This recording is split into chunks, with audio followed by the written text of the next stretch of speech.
Bună ziua, dragi prieteni! Vă regăsesc cu bine!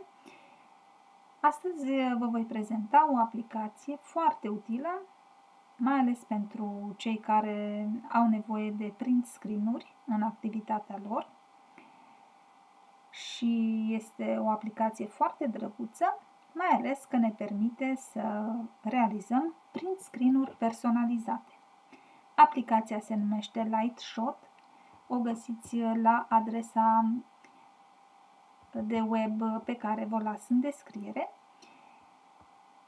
și ne permite, așa cum vă spuneam, să facem print screen-uri personalizate.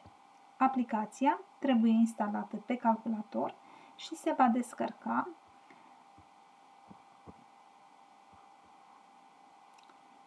după descărcare.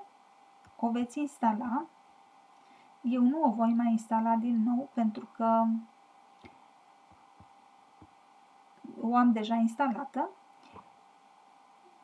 dar dumneavoastră puteți să o instalați, bineînțeles, pe calea normală.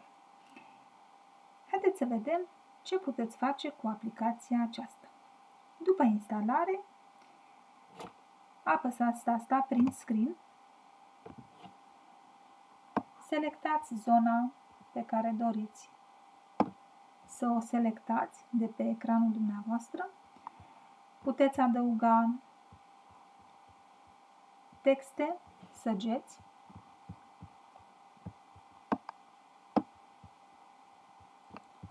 comentarii,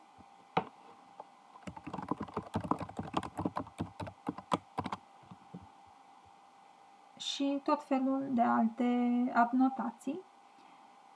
Puteți să distribuiți această imagine pe rețelele sociale, puteți să o imprimați, puteți să o copiați pentru a o utiliza într-o altă aplicație sau puteți să o salvați pe calculatorul dumneavoastră.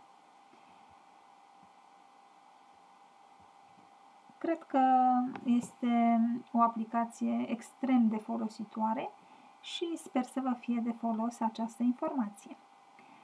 Cu drag, vă îmbrățișez, Silvia, de la Biroul de Traduceri Novacrin.